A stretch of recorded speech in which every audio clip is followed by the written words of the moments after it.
Thank you. The Organizational Development Standing Committee of the Richmond City Council will now come to order. Madam Clerk, if you would please read public speaker guidelines. Persons speaking at public hearings are generally allowed 3 minutes to speak. Those appearing before the committee are not allowed to campaign for public office, promote private business ventures, use language of a personal nature which insults or demeans any person, including comments directed at public officials or staff members that are not related to their official duties, or address or question staff members directly. All questions are to be directed to the committee chair. Failure to adhere to the guidelines may result in speakers forfeiting any remaining time and further disciplinary action as necessary, which could include barring from attendance at future committee meetings for a period of 6 months. And Madam Chair, as stated previously, all members of the committee are in attendance this evening except for members Jones, Robertson, Trammell, and Abu Bakr. You do have a quorum. Thank you, Madam Clerk. Let's move on to the approval of the minutes. The minutes for approval are for the Monday, May 5th, 2025 Organizational Development Standing Committee meeting held at 4 p.m. If there are no amendments or corrections, the meeting minutes stand approved as presented. Thank you, Madam Clerk. I'd like to... And hearing none, those minutes are approved. Thank you, Madam Clerk. Went a little too swiftly there. Thank you. I would like to entertain an agenda amendment relative to CRP, SOP, and appointments.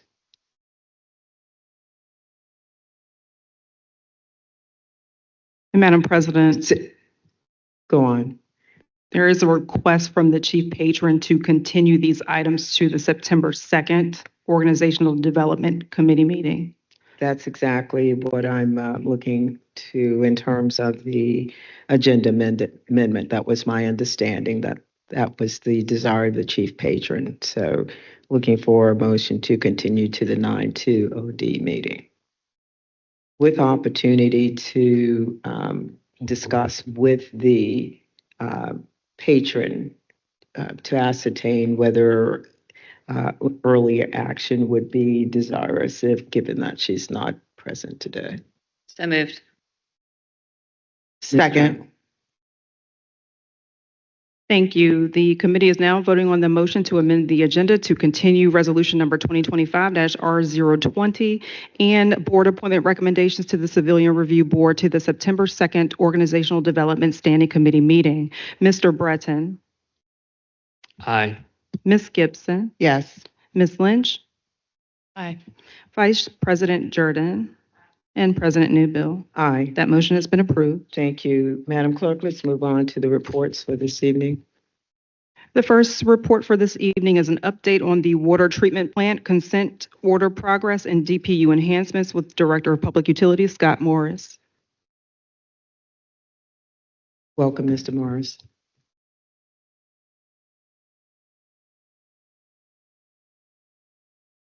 Good afternoon. It's my pleasure to go over the water treatment plant updates, consent order progress, and DPU enhancements. I'll just wait for the slides to get loaded.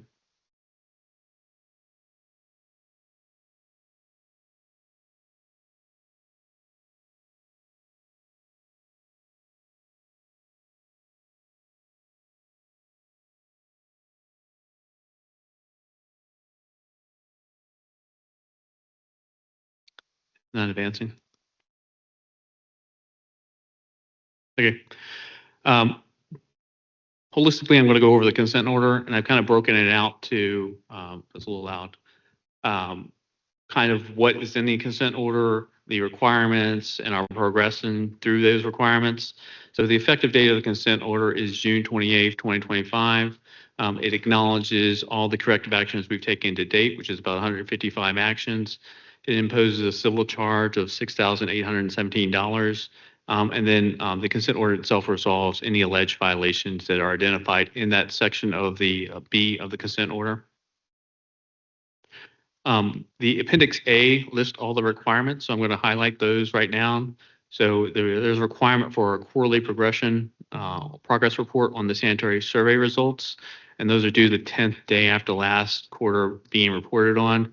And so this first one would be due in June or July, August, September. So the first one is October 10th. That's be the first time you have a reporting requirement based on the timeframe with the effective date on the consent order.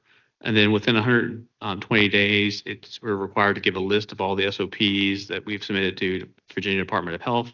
We've completed all those standard operating procedures. We've sent those over for VDH to review. We will be sending them the complete list of all the SOPs once they give the final review back, and then we'll start doing training against those. But we're considering this effectively complete while we're pending the review from VDH.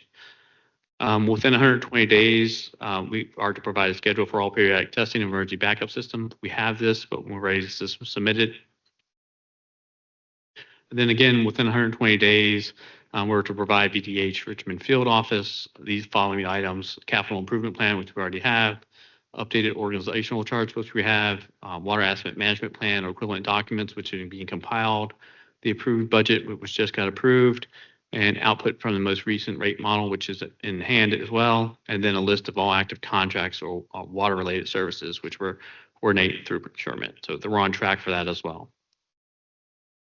And then within 120 days, there is a requirement to do a comprehensive list of everything that has been included in the sanitary survey report, EPA's 2022 inspection report, VDH's April 2025 inspection report, HNTB report, SEH report, and then it's due the same interval as the previous report, quarterly, 10th day of the quarter preceding that. There's about 230 total recommendations. We've completed about 82% of those to date, and we're readily progressing on that. So every week we have an update on that, so probably 1% or 2% every week. There's going to get to a point where a lot of these are related to the capital improvement plan projects that we have. So eventually we'll get closer to the 100%, and then it'll taper off. And you'll see those are going to be ones that we're pending construction activity. And then upon completion of all the items, we're required to submit a final report to VDH summarizing all the items that have been completed to date. With that, I'm going to go over to some DPU enhancements we've done to date. The first enhancement I'm going to go over is related to the water treatment plant and the outage of January 6th. This was winter mode, summer mode discussion. We have negotiated with our electrical provider to change the rate schedule associated with each of those feeds. And now the feeds, the cost savings effort that would be received by winter mode is completely offset by the change in the rate schedule. So we still get the reduction in costs associated with winter mode, but not any of the liability associated with it. Convenience fee. We have removed the convenience fee for all credit cards effective June 30th, 2025. And we've also increased the charge threshold from $500 to $1,000. And the reason for this is to make sure that customers pay more timely, but also remove any type of inconvenience. Sometimes customers had to pay twice for one charge, and so increasing the threshold from $500 to $1,000 eliminates that double type of charge against the credit card as well. Billing exceptions, I mentioned this previously, but we have gone through and tried to streamline the exception process and get caught up with the backlog. Current state, we have about 2,800, 2,875 exceptions that exist for June. Previously, we had about 10,000 exceptions for between June 2024 and May 2025. We've instituted a weekly report, and then we've also assigned exceptions so they automatically go to the exception team and get assigned, so you don't have to pull down and manually assign each of the exceptions tasks. There's about 500 exceptions that get generated on a day-to-day basis to the team. There's usually between 11,000 to 13,000 exceptions in a month that gets processed, and there's a team of about 16 individuals that work on this. Meter reading, we are currently going through a meter upgrade project. We're about 41,000 meters that are near their expected life for water. We've completed 9,000 of those. There is currently about, when we started the process, 50,000 meters. There exists about 70,000 meters holistically in the system. So you're looking, give it just an order of magnitude of thresholds of what needs to be replaced. We've also gone through and done handheld upgrades. And when I say the handheld, this is a device that go out in the field. You pull the meters from it. It's a manual process. They have to type in the meter read into the device. The new handheld is automatic. It pulls the same technology as our mobile reads. So there's no more manual typing. You get a lot more quickly as well. You don't have to get obstruction. You don't have to go in anybody's yard. You don't have to open the lid. So it's a lot more efficient. We've also priced and scheduled upgrades to our truck units. Those are the receiving units for the data. Those units hadn't been upgraded for several years. And then we also had GPSs installed in vehicles. The reason for this is holistically, we have routes that the meter readers have to go through, and we have optimized routes to make sure we pick up all the meters. And we need to make sure that they're adhering to those routes so we don't miss or skip any reads to make sure everybody gets billed accordingly. And in future state, we'll be replacing about 7% of meters annually after we get through this 41,000 meter update.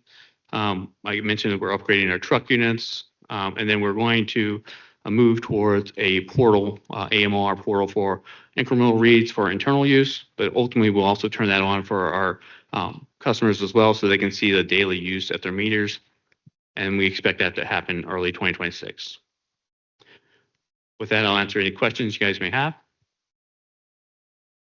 Thank you, Mr. Morris. Members, are there any questions for Mr. Morris at this time? Councilmember Breton? So I see a 120-day sort of deadline for a lot of these requirements. When will that be? And should I expect, to see like a report here that says complete of everything that's on there? Yeah, so it's 120 days from the effective date. So effective date is June 28th. So that's our deadline per se. Mm-hmm. We are working through this. I think we'll probably update the website to kind of track this along with the HNTP report. We won't be tracking all the individual items because I mentioned it's about 230 of those, and nobody likes to scroll that far down. So we will highlight all the incremental requirements, the 120 days, the 30 days, and we'll put an update on the website as well. That's great. I guess, yeah, I also wanted to take the opportunity to thank you for all the great work you are doing to strengthen the water system. The past 6 months have been very impressive with the procedure changes, the staffing changes, the training changes. I'm just really glad to have much more confidence in the strength of our system. I think our partners across the region are also really glad to see that as well. So with all the discussion about regionality, I think that the great work you're doing here to strengthen our system is really putting us in a great position to have very constructive talks regionally with our partners about all the ways we can continue to invest in improvements like this to create a strong regional, partnership. So thank you for all that. And I just want to put that out there to say that I think we're in really good shape and getting even better. Yeah. And thanks, Council, for your continued support on that investment and support of utilities. Councilmember Jordan? Thank you so much. Yeah, appreciate the continued updates on this. And just wondering if you could speak a little bit to our readiness with our regional partners when it comes to if any one of us is having an event. Because I think there was some real frustration with the most recent boil water advisory. And, as we look to better collaborate and understand each other's processes, where are those conversations? Yeah, so whenever there's like an emergency operation that gets initiated, usually what happens in this scenario is that DPU directors initiate either a call between each partner to offer up assistance or discuss the ongoing issues. So there may be an instance where we need additional resources on site. I have a very robust warehouse with a lot of parts and materials in it. Other regional partners also have the same warehouse. And so there's a little bit of cooperation and nature of making sure that, if you have something in your inventory that I need or I have something in my inventory that you need, we can support that. Normally, the way this happens is occurring like early on in the onset of the operation. We get that tempo set up, how frequently you need updates, how quickly do you need items, and we kind of set that on a case-by-case basis. It's not an established procedure. Great. I think I'm talking a little bit more operationally, like, by example, Henrico is having low water pressure right now. Like, are they reaching out and saying, what's the communication back to us when they have an event? So I reached out to them this morning to ask them, hey, I know you guys are having some issues with some pressure. Would you mind or do you need any type of assistance, or what's the general nature of any type of assistance you may need? And there's just a general discussion on how they need support or if there is any kind of support needed at all. And in this scenario, they discussed that they didn't need any additional support from us. Okay. I guess that I'm definitely interested in sort of understanding better how we as a region can support and take situations that are going to happen like this. to anyone, to any county, and have some procedures that are locked in. It's not, waiting for someone to call or someone calling you. We just know immediately if this happens, we're an interconnected system that can be resilient in that way. So, you know, personally, obviously, I'm interested in regional conversations and trying to strengthen across our combined water utilities. But notwithstanding all that work, I mean, we need to be able to support each other, in the moment and now, and just trying to understand how those conversations happen with your meeting quarterly with other DPU directors. Yeah, we meet quarterly. These are predefined incremental meetings, and those are just general topics of what's going on in each of our utilities. Now, for emergency items, we engage very frequently, more timely. That's this morning. We need to make sure that we stay on top of that. But we do have pre-established quarterly meetings just to talk about general topics. Okay, and I had one last question. I don't see anyone else lit up, but how are things going with the reservoir schedule? Still on track. I know I gave an update on the joint meeting that it'd be early 2028 is when we expect that. We're almost done with the first half, and then we'll immediately go into the second half restoration for the other half of the reservoir. Okay, got it. Thank you. Thank you, Mr. Morris. I would like to say thank you for the on-site briefing at the treatment plant. It was very helpful and very informative in terms of understanding where we are in our responsiveness to the VDH citations in general, but also would like to appreciate the progress with which we're making in response to those citations, so as to put that in our rear view mirror and continuing to move forward. So just want to say thank you. And with that, I believe that will conclude us for the moment. More to come and more reports and updates to come. But thank you for sharing the progress today. Thank you all.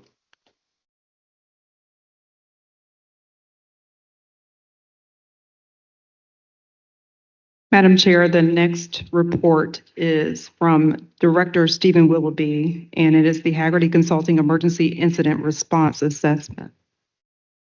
Welcome, Mr. Willoughby. Thank you. Good afternoon, Stephen Willoughby. I'm Director of Emergency Communications Preparedness and Response for the city. The city engaged Haggerty very early on in the city's response to January's water crisis. What we did was we asked Haggerty to perform an independent assessment and an after-action review of the city's response to this crisis. They have spent months observing, performing document review, conducting interviews with individuals, both internally and externally, that were involved in the response, collecting and fact-checking observations. And today they will be presenting their assessment and recommendations based upon emergency preparedness best practices. I'd like to introduce Aymar Marino Maza, who's Haggerty's project manager for the city, and Jasa Rogers, a preparedness planning specialist with Haggerty.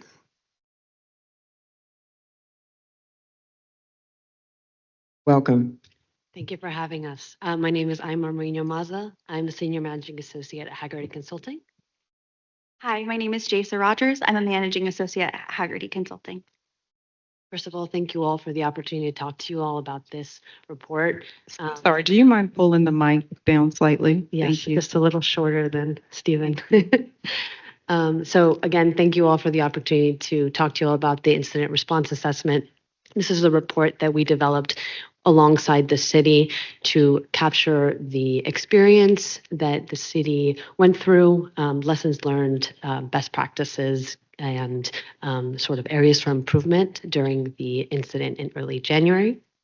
I don't know if this is working.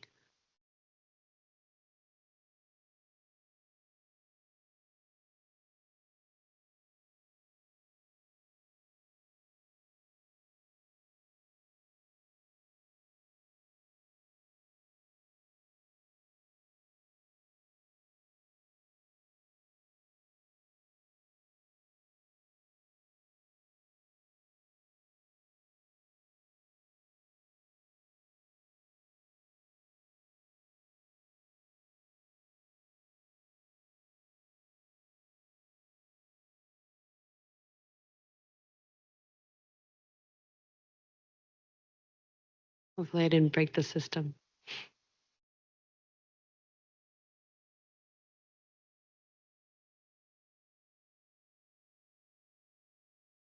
Okay, great. Should I try switching slides?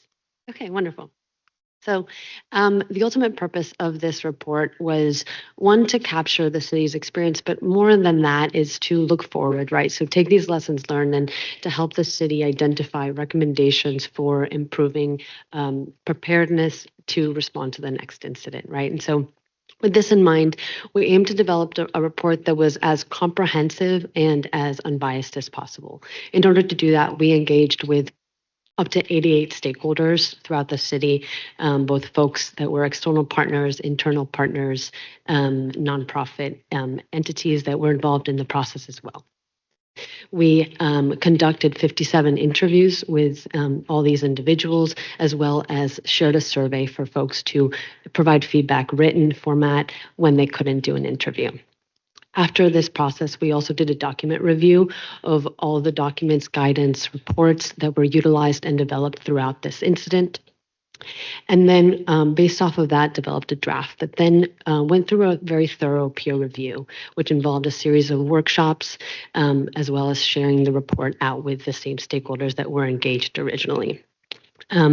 Through these workshops, we aimed to, one, ground truth the information that we had written down in this first draft, validate any gaps, any inconsistencies, to ensure that we were representing the lived experience of the city members that actually carried out this response to the best of our ability. The ultimate goal really is to provide a document that is of use to the city. And so hopefully such a comprehensive document can do so, right? So the report is structured according to FEMA core capabilities. The idea being to align the city's experience with federal guidance. We developed 74 targeted recommendations. A couple thoughts here to keep in mind as we go into each of these in a little bit more detail is that there are 72, right? So we understand that these recommendations cannot be carried out overnight. And so as you all over the coming months and years look into applying some of these recommendations, we would recommend really critically looking at them with the eye of the updated and ever evolving priorities of the city. And secondly, as we go into it with such a short presentation, we can't go into any great detail on any one recommendation. And so we recommend folks really looking at the report for more detail and clarification. And without further ado, we're going to go into some of the recommendations. So starting off with planning, when we talk about planning, we are talking not just about pre-disaster planning efforts, but also in the moment planning, which involves all those things that the community needs to do to respond in the moment, right? And so some key themes that we saw is that in the moment planning was a real strength within the city. We saw folks both within the city and external partners really stepping up to develop processes that adapt to the specifics of this incident. Some areas for improvement that we'd like to highlight are sort of pre-disaster planning efforts, right? And so what we'd recommend is really taking a look at some of the pieces within key reports and documents, such as the Emergency Operations Plan and other key plans, such as the Point of Distributions Plan and the Crisis Communications Plan, and really updating these to match the needs of the community. And we've outlined some of these details in the report. Additionally, we highly recommend training on these efforts. And I think this is an important detail to highlight, which is that we understand that the city has actually had a lot of training available on tools and resources for response. However, what we'd recommend is promoting mandatory training of some of these key resources and providing capacity to the city to support these mandatory trainings. Moving on to our second core capability here, we're talking about operational coordination. This one's key to this incident. So we're talking about how did the city work across teams to execute response? And here we saw some key themes. Number one is that independent teams, be they external partners, the mayor's office, and volunteers as well as specific departments, worked really well within their teams and executed tasks to get resources out and needs supported. Whereas some areas for improvement speak to that intercoordination across teams, setting up proper command structure, roles and responsibilities, and details such as staffing shifts, right? Set up in a very structured manner in planning pre-disaster is some of the key things that we would highlight in our report. And of course, I'll say this over and over, but definitely training on these pieces in advance of the next disaster. Okay, operational communication. This one can get a little bit confusing if compounded with communication with external partners, but here we're really just talking about internal team communications to get efforts across. So what we saw was that there were some key themes. Internal communication processes within the EOC really evolved. So early on in the incident, there were some gaps with communication effectively, but that really grew so that there was really structured briefings from leadership down, and we saw a structure really start to emerge in that internal communication. Some areas for improvement really focus around that communication to those external partners that were also engaged in the response. So communication to city council, communication to folks at pod sites, right, points of distribution sites, as well as initial activation. Really clarifying some of those roles in advance of the next incident will really set the community up to better respond quickly, right? And I'll just say that a few of these things have already started to get going by the city. So we've got that first check mark at the top here, which is that the notification system has been implemented and tested. And then the second recommendation that we have highlighted there is already in the works with council leadership of setting up an established liaison. Okay, the last one I will talk about before passing it on to my colleague, Jason Rogers, is situational assessment, which really is just a fancy way of saying, did the folks that have to make decisions have all the information to make that decision during response? And so what we saw here was a real evolution over time, specifically when it came to information coming from a water treatment plant. At the beginning, there were some gaps in terms of that information that we noticed. However, quickly, leadership from within the EOC took charge and filled in that gap, sending folks over to provide that streamlined and coordinated information flow back to the EOC so that leadership could actually execute on their tasks and make decisions with all the information they needed. Another thing that we'd like to highlight is that communication out to external partners, which I highlighted in the previous one, but it really speaks to the situational assessment piece of it. Folks at pod sites throughout the incident lacked the information that they needed to fully execute their tasks, which we think is one of those things that can be highlighted in these recommendations, right? So our recommendations really focus on defining in a very structured and rigorous way mechanisms for reporting, mechanisms for documenting information, and utilizing the tools that the city already has at its disposal to do so. So utilizing things like situational reports to flow information up to leadership and back down to the folks that needed to get things done. Okay, and with that, I will pass it to Jason Rogers. Thanks, Imar. All right, so the next one that we'll look at here is public information and warning.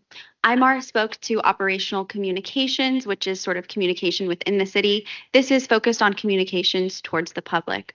So the city really exhibited both strengths and faced challenges here. Some of the strengths are that once the city was able to ascertain that real accurate information that they could share with the public about the timeline of water restoration, the city was very transparent and timely about getting that information out, as well as spreading information about water distribution sites and where to find water.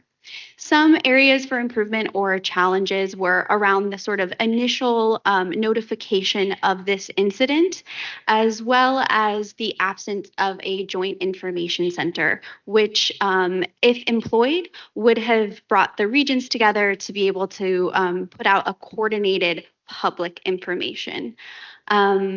Again, as Imar mentioned, some of these recommendations that we have are already in progress. So the city has already implemented and tested the new emergency notification system. But some other recommendations that we have around this really are around developing a crisis communications plan that has some of those public messaging protocols and templates in already embedded in them. And then, of course, training on that plan. The next one here is logistics and supply chain management. So with this specific incident, it really is talking about getting water to the folks around the city that needed it, whether that be through the pods or through the homebound distribution system. What I'll say here is that the city has never faced something like this before. So this was a real ad hoc, unprecedented effort that the city was able to come together to develop all of these water distribution pods, as well as set up that homebound delivery service. With that, because you've never done anything like this before, there was a lack of predefined planning and clear staffing, things like that. So our recommendations to kind of reconcile, put your guys's, use everything that you've learned through this incident and put your best foot forward moving forward, it would be around developing a resource management plan, a pod plan, a point of distribution plan, and really clarifying those sort of logistical considerations within those plans, as well as exercising and training on those plans. The next capability that we have here is the economic recovery capability. So this one speaks to the cost to the city for this incident. On the strength side, the city really did take proactive early action to enable cost recovery mechanisms by allowing sort of a financial tracking system that worked very well. However, the city was relying on the different departments to use their own budgets, and that did cause some challenges. The recommendations here, we actually have all of them are complete, and that is because the city has worked to develop that citywide recovery framework, working with all of the departments that would be involved in an incident like this in the future, and that's aligned with cost tracking and state federal reimbursement systems. The last capability that we focused on is long-term vulnerability. This one speaks to vulnerability for the community as well as infrastructure long-term. Now, the city really didn't face any major challenges around this capability, but the reason why we bring it up is because this incident did highlight potential vulnerabilities around this capability, specifically around interdependent infrastructure with the region and regional partners. With that, I will talk about the current efforts here. So sort of a sweet short summary, the city exhibited both strengths as well as faced challenges and exposed vulnerabilities such as communications and interagency coordination. However, the city is working towards rectifying all of these challenges by, like Imar said, you've already implemented and tested the new emergency notification system, developing that framework for recovery. And one of the recommendations that we have, as listed at the bottom here, is developing that citywide integrated preparedness plan, which will serve as a framework for all of the other sorts of plans that should be developed and are listed out in our recommendations, as well as a timeline for trainings and exercises for that. With that, I will thank you for your time and answer any questions you may have. Thank you, Ms. Marino Maza and Ms. Rogers. Are there any questions at this point for them and or Mr. Willoughby? I have. I'm sorry, I can't see past Councilmember Lynch. Many questions. I apologize in advance. Did you all, during your interviews, interview any of the council members? Yes. So we reached out to all council members as part of this interview process, and I believe we interviewed 2 council members, or at least representatives of those council members. One of them was not able to attend the interview. I apologize. I didn't know that you reached out.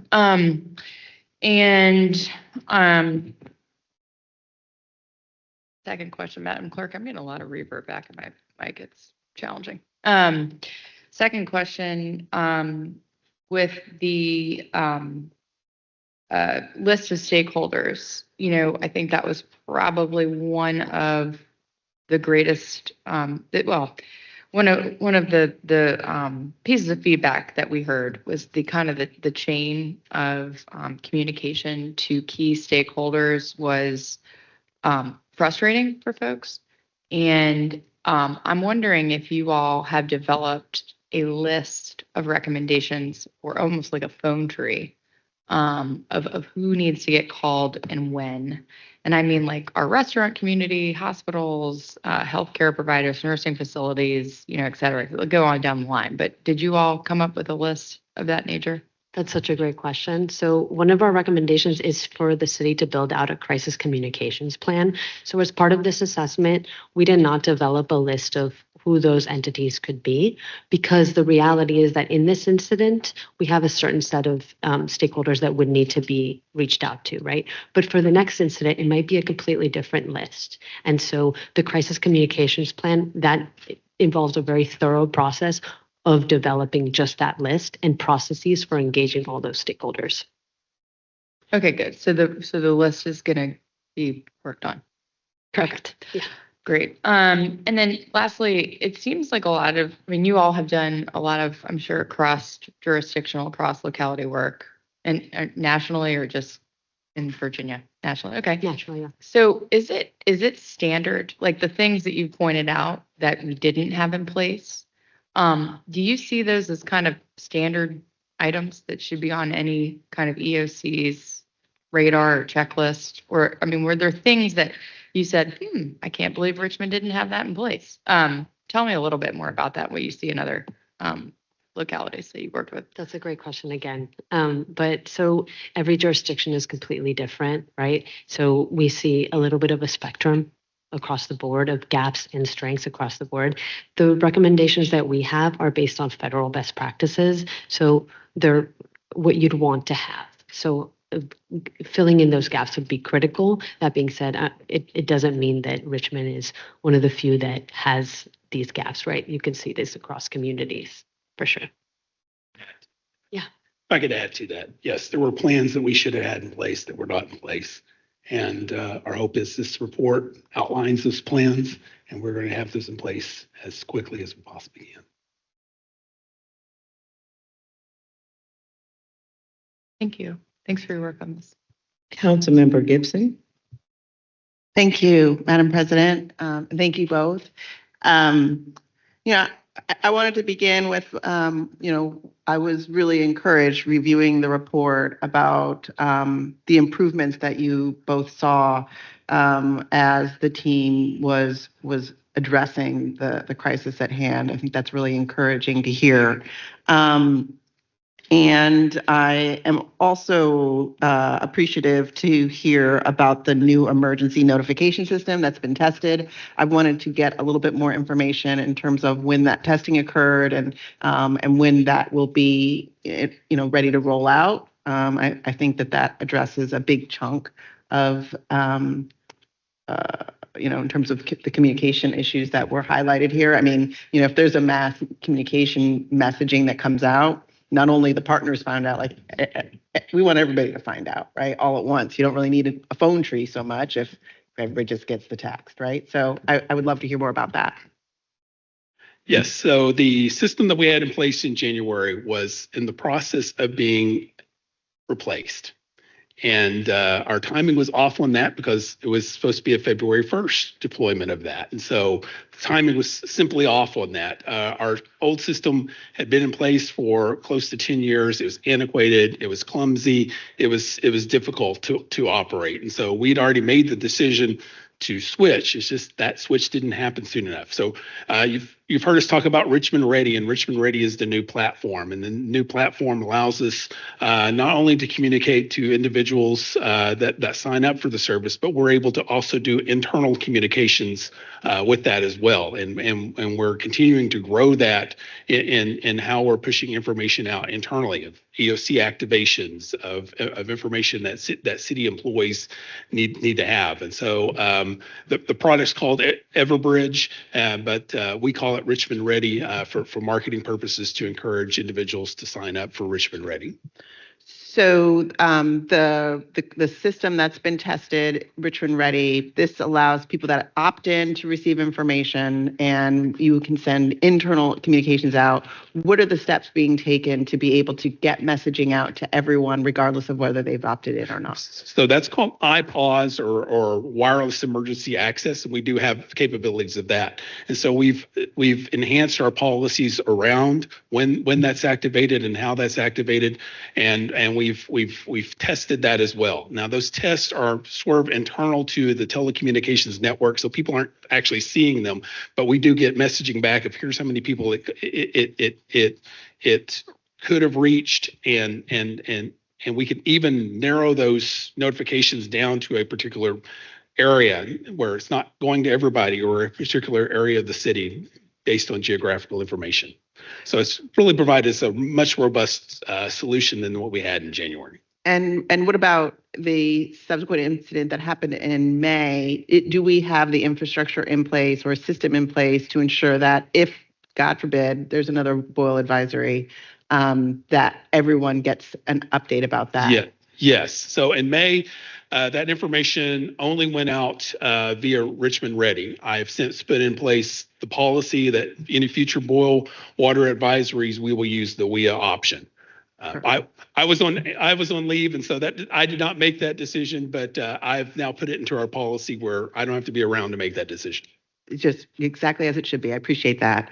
I also wanted to find out more about the cost recovery framework that was mentioned. And I saw in the email that you sent last month a breakdown in terms of cost. And looking at that, it was like overall, what, $6.5 million.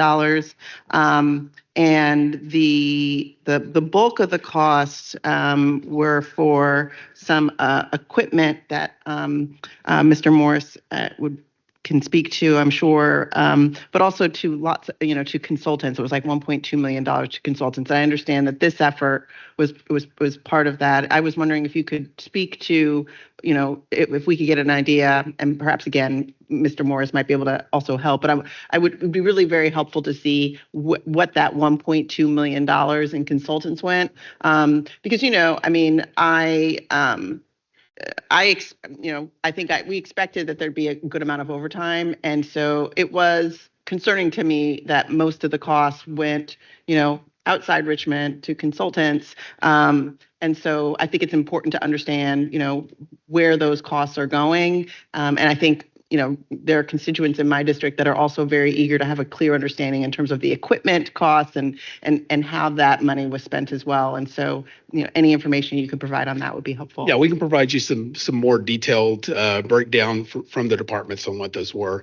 And this is a capture from the departments at the time. And so some of these numbers are encumbered numbers, not necessarily what was actually spent. So for instance, included in that is this incident response assessment. Well, one of the last steps in that incident response assessment is having these ladies here present this final report to you guys. So we don't have the final bill on that, but that project is coming in under what was projected. But that projected number is what's built into the numbers we presented you, because that's what we had at the time. And so in terms of the cost recovery, are we anticipating getting reimbursement for part of this $6.6 million? Well, we were in hope that we would be able to. So we began down the road of potentially of working with the counties and working with VDM to get federal reimbursement, and simply the costs were not there to trigger that. It's very complicated, that process, and we were hoping that we'd be able to get state reimbursement. A piece of it is the city is very well insured, and so we can't get reimbursed for things that insurance pays for. And so in that case, it deducted some of the amounts that are off of here that go towards the thresholds that we need in order to even apply for that assistance, either at the state or federal level. Okay, so it would be really helpful to know again which portion of that was covered by insurance. Okay. Just and also just to understand the types of things that are can be reimbursed through insurance. That would be helpful.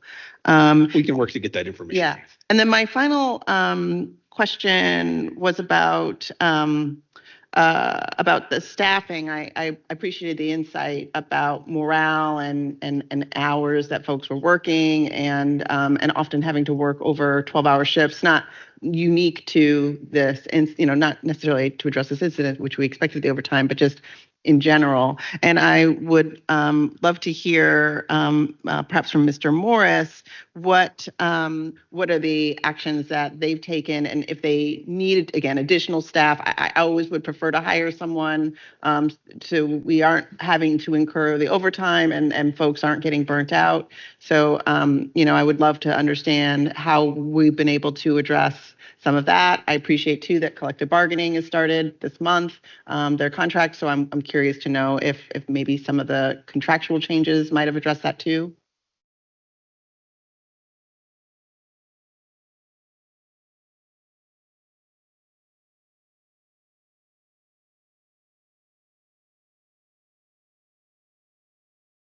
Hey, I would go ahead and like to address some of your concerns with staffing augmentation and just a general overview. So when we start activating the EOC, we have set up a standard protocol associated with making sure that either they're 8-hour or 12-hour shifts so that you don't get that burnout per se when you're looking at incident management. But also when you go back and look at the site, January 6th event was somewhat unique. It was an all hands on deck type of discussion.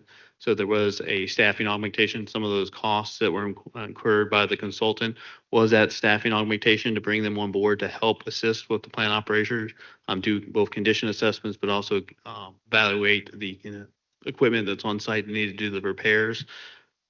Recognizing that there is staff burnout when you go for like a 2-week interval when you're trying to do 24/7 recovery options.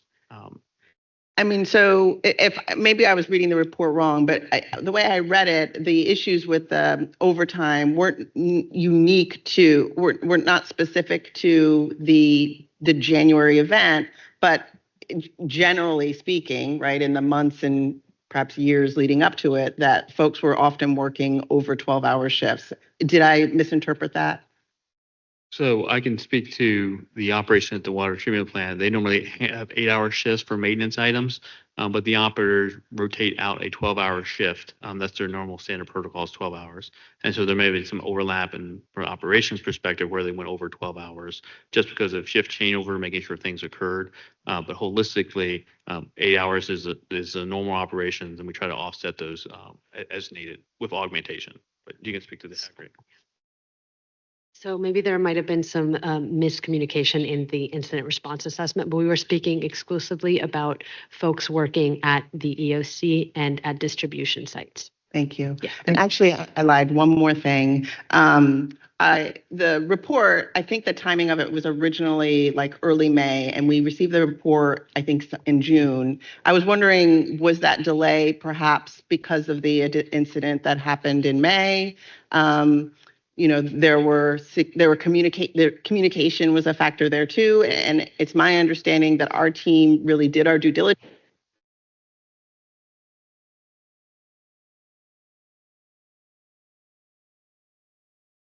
Madam Clerk?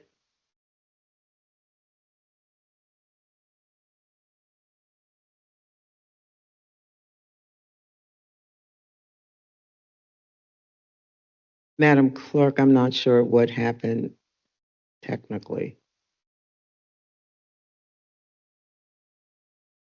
Yeah, Ms. Gibson, can you speak up so while we're trying? Can you hit your to mic get this again? Okay. Yes, thank There you. you go. So it was my understanding that we did our due diligence in, letting our neighbors and our partners know about the concerns that led to the boil advisory in May. And I was wondering if the report you did captured any of that work. Because again, I would love to appreciate the improvements that have been made from an outreach standpoint, as that has been a core discussion with the incidents over the past 6 months.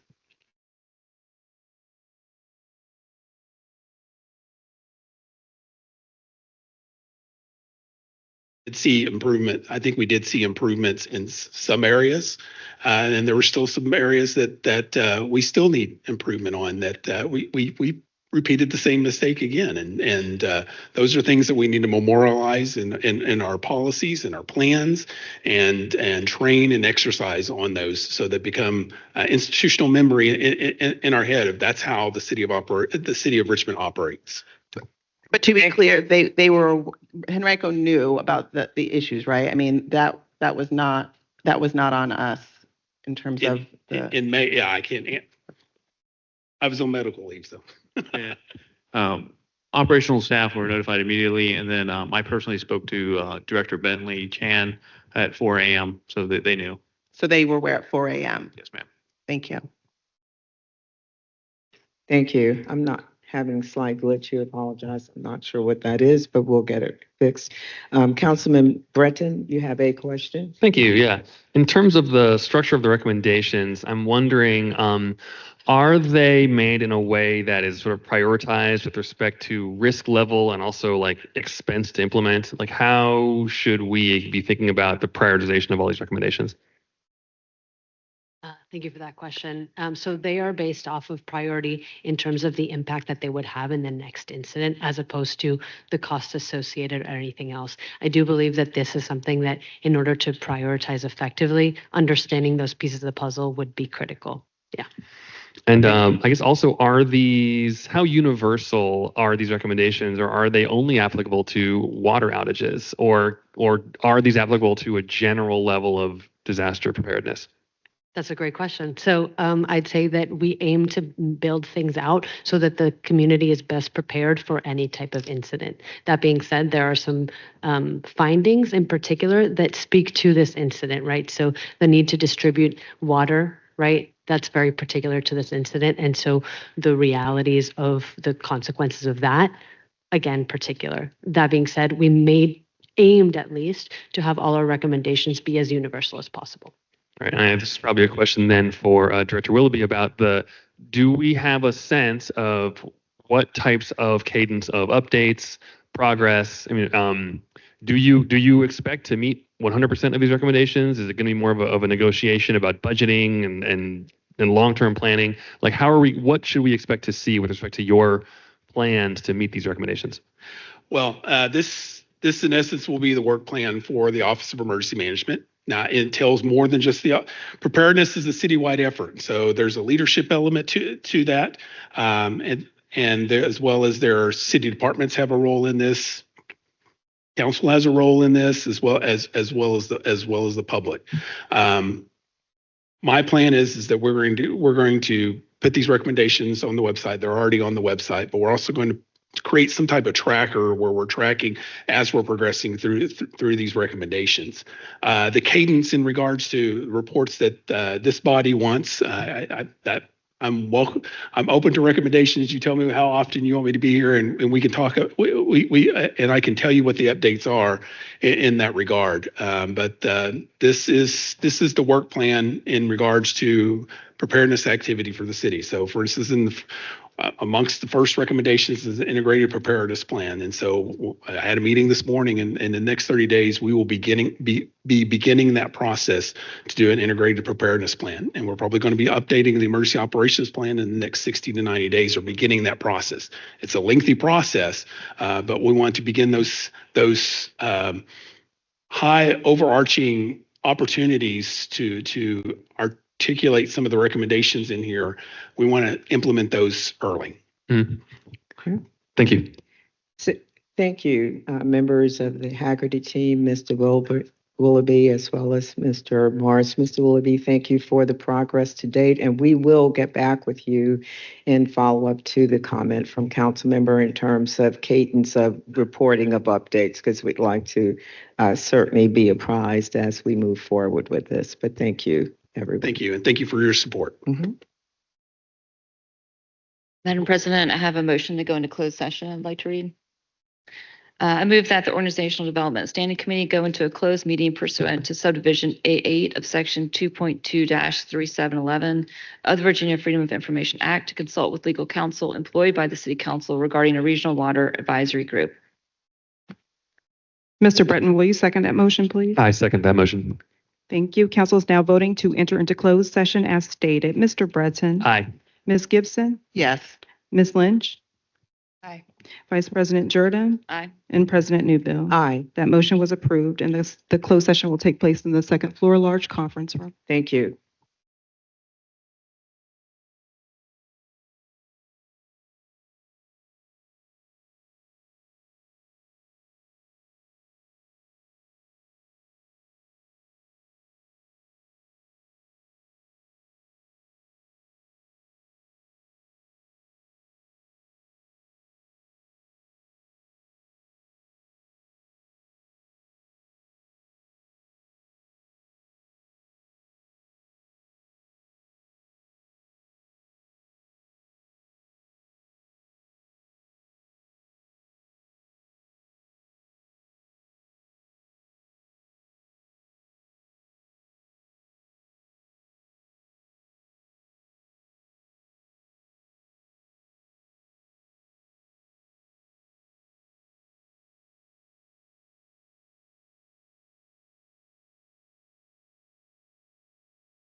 Madam President, make a motion to come out of closed session. Mr. Breton, will you second that motion, please? Second. Council is now voting on the motion to enter back into open session. Mr. Breton, Aye. Ms. Gibson, Yes. Ms. Lynch, Yes. Vice President Jordan. Aye. And President Newbill. Aye. That motion was approved, and now we do need to certify the closed session. The Organizational Development Standing Committee hereby certifies that, to the best of each member's knowledge, only public business matters lawfully exempted from open meeting requirements by Virginia law were discussed in the closed meeting to which the certification applies, and only such public matters as were identified in the motion convening the closed meeting were heard, discussed, or considered by the committee. Mr. Breton, Aye. Ms. Gibson, Yes. Ms. Lynch, Aye. Aye. I thank apologize. you. Vice President Jordan Aye. and President Newbill. Aye. That closed session has been certified. Thank you, Madam Clerk. I think the next item on our agenda is our reports from our standing committees.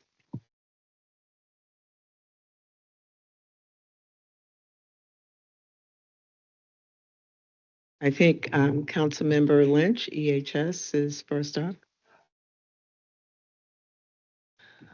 All right, so we are meeting this Thursday to discuss all of the action items and follow-up. Councilmember Breton, from our meeting that we had in the community at the end of March of this year, we will be getting a report out of the potential expansion of the inclement weather shelter.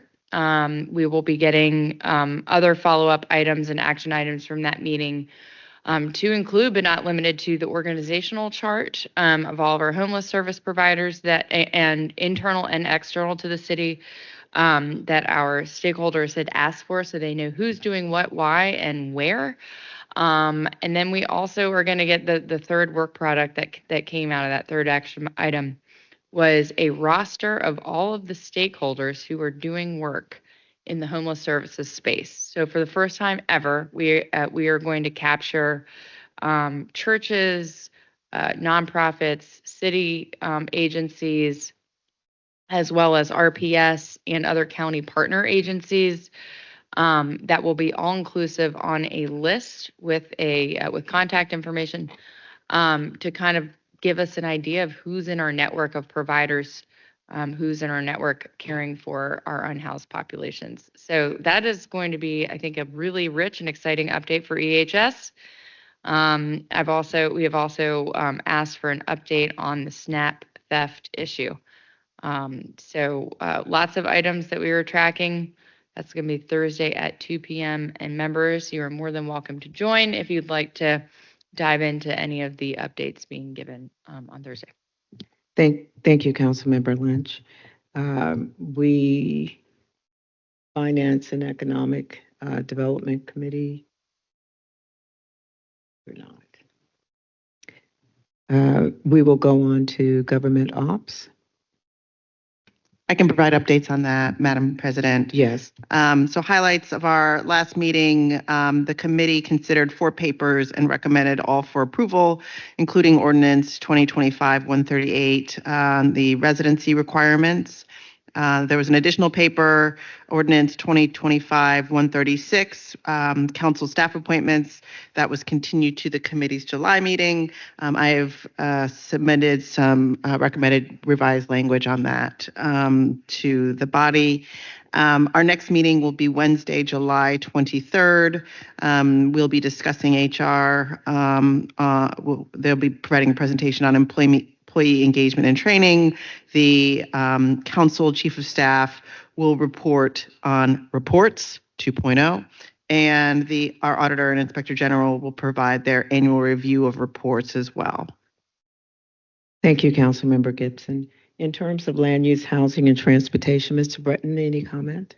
Sure. Last month, I was not present, but we had reports from Merrick Malone, from the Director of Housing and Community Development, about programs to help residents age in place, and also home repair programs and rental assistance programs. We had a presentation from Adrian Torres of GRTC around some items about BRT, system connectivity, and other transit-oriented investments and projects. And we also had a presentation from RRHA about some redevelopment projects. Next month, Stephen Nesmith of RHA will be coming back to provide more updates and answer more questions, follow-ups from that meeting. We will also have PDR will be giving a briefing on SUPs across the city and the process there. We're having a presentation from Sharon Ebert about the Diamond District, and we'll also be hearing from a community advisor regarding the Cultural Heritage Stewardship Plan, which is still being shown to the Planning Commission, but is of broader interest to council as well. Thank you, Mr. Breton. I believe with public safety, we have a written report. I don't see well, but I believe he provided as a part of his information. I want to make sure. Yes, we do. So if you will, I'll draw your attention to the narrative that was provided by our staff in regards to committee updates. With that, members, are there any?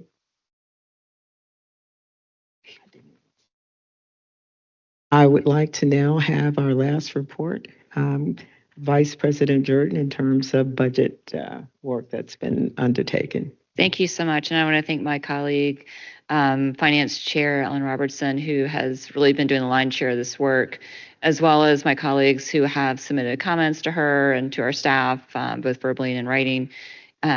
We look forward to diving into this further in our retreat. I think we will have some meeting conversations and look to staff to reach out to make sure that we are defining that discussion in advance so that we can hit the ground running once we're in the room. So, obviously there are things to circle back on.